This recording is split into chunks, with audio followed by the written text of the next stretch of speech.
Okay, in the last lesson we discovered where the notes were on the piano.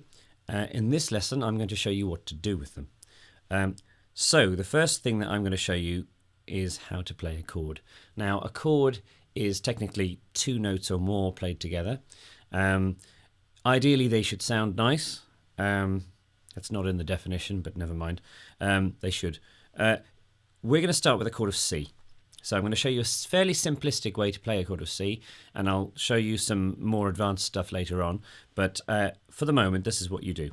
You're going to put your thumb on your right hand on the C, like that.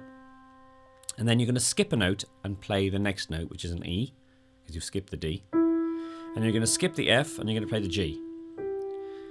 Okay, and you play those three together like this. And it should sound nice. If it doesn't sound nice, then you're either playing the wrong notes or you've got a very out of tune piano. That's a chord of C. So we're now going to play a chord of F, and we're going to use the same principles.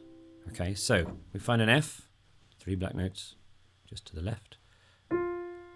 Skip the next note, play the next note, skip the next note, play the next note. So you're playing F, not a G, but an A, not a B, but a C. F, A, and C. There's your chord of F. Play them together like that. Back to C. Back to F. Back to C. You might want to just practice going between those two for a bit. Just being able to play chords of C and F. And then we're also going to play a G, a chord of G. Now, a chord of G isn't a million miles away from the chord of F. So if you think about F, you're here. Now a G is here, okay, where my thumb is. So we're going to play a G, skip the A, play the B, skip the C, play the D. And you can see how close F and G are to each other. If you think about it logically, F and G, the notes are next to each other. So the chords are also next to each other. Okay, so we've got C and F and G. Okay, now those three chords have been used as the basis for many a song. And one of the things that they are used as the basis for is the 12-bar blues. You can do the 12-bar blues in lots of different keys, but we're going to do it in C.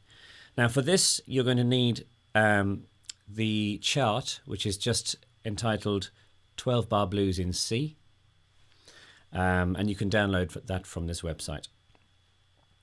Now what I'm going to do is I'm going to play through the 12-bar blues sequence, and we're going to have 4 beats on each note, on each chord.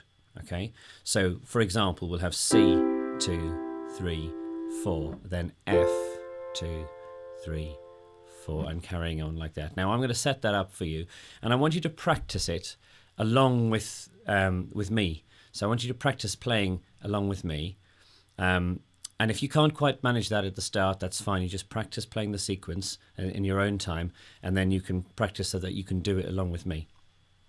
So here we go. I'm going to count to 4, and then we're going to start after 4. 1 2 3 4. C 2 3 4. F 2 3 4. C 2 3 4. C 2 3. 2 Fs. F 2 3 4. F 2 3 4. C 2 3 4. C 2 3 4. G 2 3 4. F 2 3 4. C 2 3 4. G 2 3 4. Okay, so hopefully you can play that at the same speed as I can. And as I say, if you can't, then practice it until you can. Now there's a few little tips that I can give you. So when you go from a C to a G, on the third line, the beginning of the third line, when you need to play that G, you're coming from a C. You can play the chord of C like that. Now your G obviously starts on a G, and you're already playing a G, so you can hop like that from where one finger was. Your thumb can then hold that, so you can go from there to that, and then it's just down one to the F and back to your C. Okay, so in the next lesson, we're going to be looking at what to do with the left hand.